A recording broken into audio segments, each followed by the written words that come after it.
Well, the 19th place side on the Premier League table is going to be hosting Arsenal tomorrow at the Turf Moor, a stadium that capacitates 21,944 people.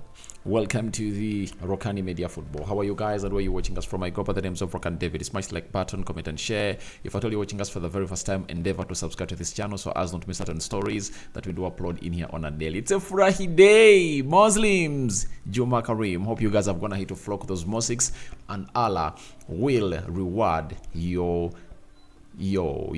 footsteps and your attending and gathering to obviously exalt him. For the Christians, we thank God for the gift of life, and let's see lots of things really happening. I think the Lent period is going to commence, and we're here to see to it that we really see this through until when Jesus Christ resurrects from the dead. That will be on Easter Sunday. So let's see close to 200 likes much this video as we break down this big game of Arsenal. I was supposed to give you this story, by the way, late night yesterday, but I found out that story of Kylian Mbappe. Very touching, very important, and I really threw it over to you. So guys, thank you very much. I cannot thank you enough. Continue subscribing because we want to hit 20,000 subscribers before the end of this month, and today being the 16th, meaning that we're left with 13 days because this month ends on the 29th of February. Not so?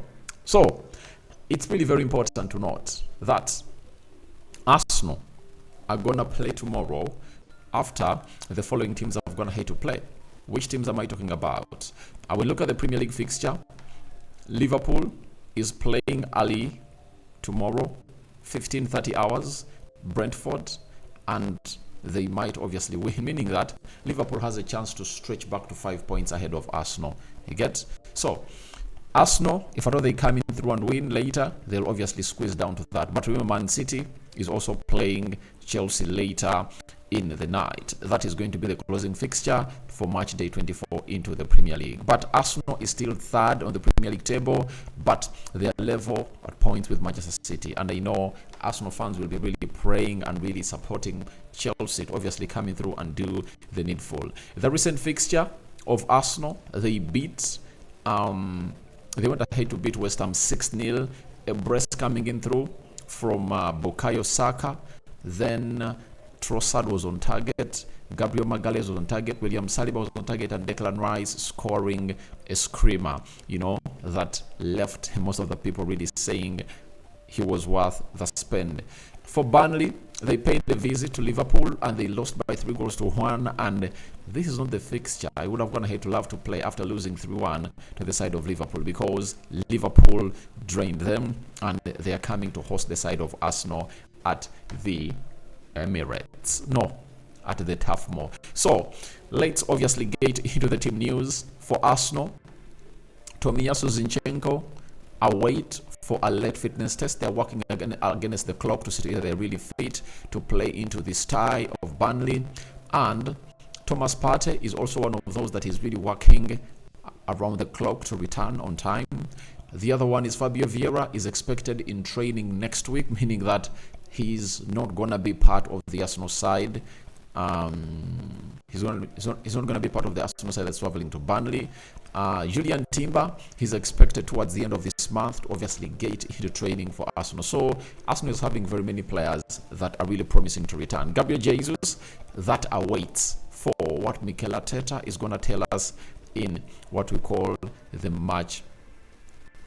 pre-match press conference that is going to hold today at the Sabha Dubai training complex that was formerly the London Conley, and they've gone ahead to obviously agree a deal with the side of Arsenal. So those are the players of Arsenal that are really out, and those are doubtful, but we might see 1 or 2 or 3 coming in through to report on duty for the side of Arsenal. When you go to the side of Burnley, Burnley is really having Maxime Esteve, he is really one who came off when they're playing, and he went off, but he's expected to return, though not 100% guaranteed. They're playing against Liverpool, he came off. But Nathan Redmond is having a hamstring injury. Luka Colesho is having an injury with Lee Foster, who is expected to be out. And Jordan Bear, thigh injury is still giving him grief as well. So Charlie Taylor's shoulder issue might heal in time for Saturday's fixture, and hence Del Croxy should continue to play as left back. That is it. So those are the players that are doubtful for the side of Burnley and Arsenal game encounter that is going to be played at the Turf Moor Stadium, where everything looks like good for the side of Arsenal. Now, when we go to the predicted starting 11 of Arsenal, it's really important to note that Arteta has been a man who has obviously gone ahead to obviously not change his team a lot, and it looks like that has gone ahead to pay him results, and we anticipate the best out of him. So the goalkeeper, David Raya, obviously has to come in through and really take the center stage to be the goalkeeper for the side of Arsenal, and we know how good he is and how far he's really performing and going to really give us the best of performances of him. Then the right back, I know it's going to be Benjamin White. It's going to be Benjamin White. That is it. Left back, I know it's going to be Jakub Kiwior.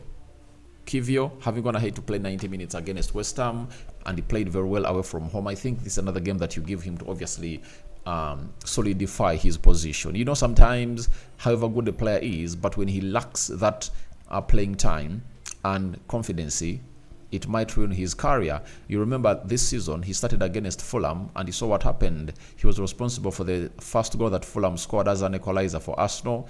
Arteta took him off and brought on Tomiyasu, and that really played down his confidence. But after that, he came in through and played 45 minutes of the second half as they played against Liverpool, played very well, and the manager continued to obviously play him in this West Ham encounter, and went ahead to obviously play 90 minutes. And I think this game of Burnley comes right in time for him to really get into the starting 11 of Arsenal. Remember, he's press resistant and is solid, tall, solid, and he can invert into that midfield very well, and it's very hard for him to lose the ball.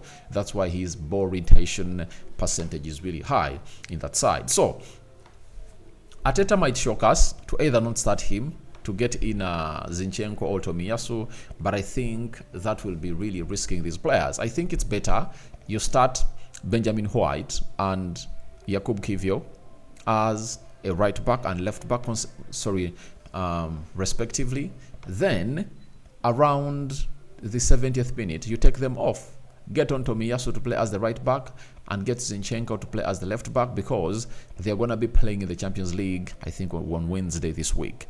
That means these players will need minutes, but there is no need for obviously starting them into this fixture. So I really anticipate it's going to work out that way. Kiwior on the left back and Benjamin White onto the right back. Then the central defense partnership, don't change a winning central defensive partnership that went ahead to obviously score 2 goals in the game of West Ham. Saliba, right-sided centre-back.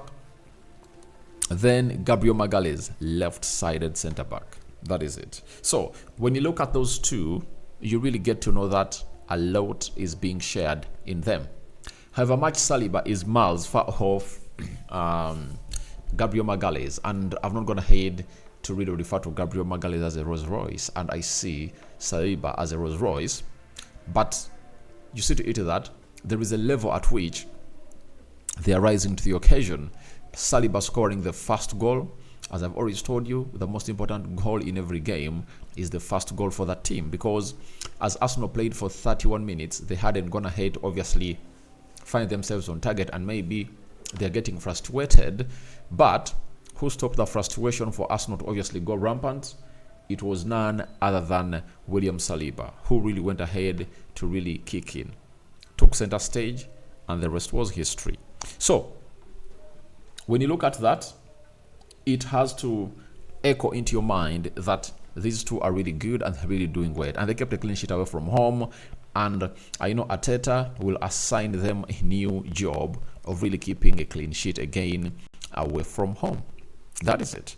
But it's a game that Arsenal has to win. We go to the midfield. Declan Rice, for me, obviously, starting in the stadium area. And I think he really has a lot to go ahead and really prove if Arsenal is to win. And I will tell Arsenal fans that if Arsenal win the league this season, it's gonna be Declan Rice and Kai Havertz as the difference. Remember last season when Arsenal never had Thomas Partey, when they never had Gabriel Jesus, they struggled. Then they got a huge blow of William Saliba.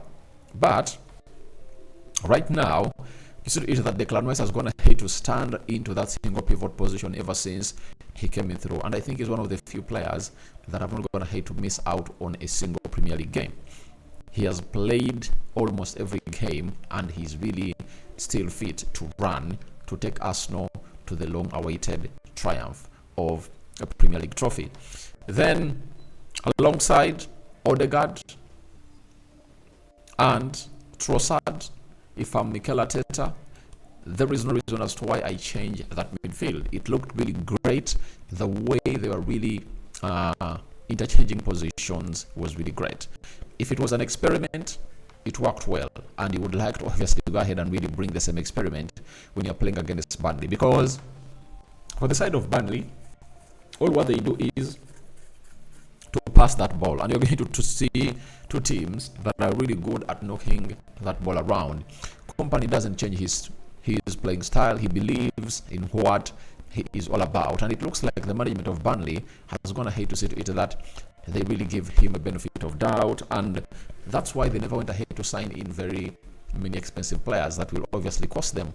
All what they did was, let us get in players that are good and good for the future. Even if we get relegated, we can go back to the championship. Don't spend a lot of money and get these players back to the Premier League. So I think they're going to really play well. And if at all you are playing against a side that is not as physical as West Ham, and they're willing to obviously go head to heads with you, or go heads on with you, you know what you do? You just have to have a Trossard and an Odegaard who are really good at really getting in those line-breaking passes. They are press-resistant and they can create moments of magic. It's going to be another game that Arsenal might obviously run riot as far as scoring goals is concerned. And if I told you Arsenal, you would look at this game as that game that should give you more goals than Manchester City, because Man City, I know they're not going to go riot or run riot at Chelsea. It might end 3-1 or 2-1. You get? But for Arsenal, they have a chance to score like 3 or 4. So this is the game where Arsenal should maximize their chances and really get more goals in, such that even when Man City wins the game of Chelsea, Arsenal will get the second spot due to having gone ahead to score very many goals. Then we go to the three forwards. Saka, he is in ultra lightning form and he has been electric recently, and I think this game comes in a perfect time for him to score and really get ready to go and score in the Champions League. So I think it's going to be one of the huge games of Bukayo Saka, where Arsenal fans will obviously be waiting for him to showcase what he's good at. When you go to the left forward, obviously Gabriel Martinelli, good for him to obviously come in through and really put up another exciting performance, because after Liverpool there was a downgrade, or a downplay in his performances against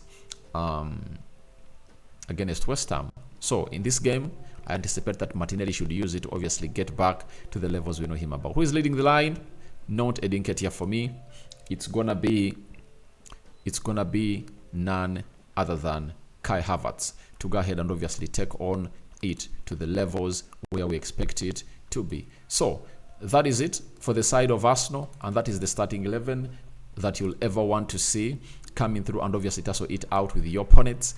And Arsenal are really gonna have a very good go onto that team. So that is my starting 11. I don't know what your thoughts are about it, but that's what I think. If Arteta really goes ahead to put it out alright, it can really get results for the side of Arsenal. When we go to the head-to-head stats, Burnley have won just one of their 17 league games against Arsenal. Have won just one of their last 17 Premier League games against Arsenal. 4 draws and 12 losses, with that win coming at Emirates Stadium in December 2020. So in December 2020 they shocked Arsenal, but I think this Arsenal is really different. this Arsenal plays better at home than they play when they're really playing at home. Secondly, Arsenal are unbeaten in their last 10 away league games against Burnley. 5 wins, 5 draws. 8 of these have come in the Premier League, with only Chelsea playing away against a side more often without ever losing in the competition. 9 also against Burnley. Thirdly, Burnley have scored just 9 goals in their 17 Premier League games against Arsenal, and never more than once in a match. It is. And never more than once in a match. It's the most one-sided side has faced another in the competition without ever netting multiple goals. It shows you that they are not good scorers when they meet Arsenal. Then fourthly, Burnley have taken just 5 points in their 12 home Premier League matches this season. 1 win, 2 draws, and 9 losses. The fewest of any side, the fewest home games into a season any side has reached. 10 defeats in 13 by 4 different teams. Sunderland, 2005, 2006. Huddersfield, 2018, 2019. Sheffield United, 2020, 2021. And Watford, 2021, 2022. Meaning that if Arsenal beat this side tomorrow, then this side will obviously walk down in history as one of those who are going to register 10 losses in their first 13 home games. Then lastly, Arsenal are one of only 2 sides with a 100% Premier League record in 2024 so far, winning all 4 games and scoring 16 goals. It's only the second time they've won their first 4 league games in a calendar year. Also, doing so in 1935, they've never won their opening 5 league games in a calendar year. So Arsenal have never won all their games in a calendar year, like opening 5 games in their calendar year. So wait and see whether that happens, but we're here to obviously see how this will obviously pan out. But I want to let you know that my prediction all goes to Arsenal. 3-0 for the club of Arsenal. I really see a 3-0 result going to the side of Arsenal, and hope you guys have gone ahead to obviously enjoy this video. My prediction is 3-0 for Arsenal. Remember, Arsenal is going to play the Champions League, meaning that it's gonna be good and advisable for them to kill off this game early enough, and then the rest will be history. So I think Mikel Arteta will tell his boys, let's kill this off immediately. After killing it off immediately, the rest is gonna be history. Rokani David remains my name. I sign out for now. See you later, and may the living to God bless you abundantly. I call upon for your predictions into the comment section below. I'm out. And the Muslims, Juma Karim, the Christians, we cover you all in the precious blood of Jesus Christ. Your predictions are waiting in the comment section below.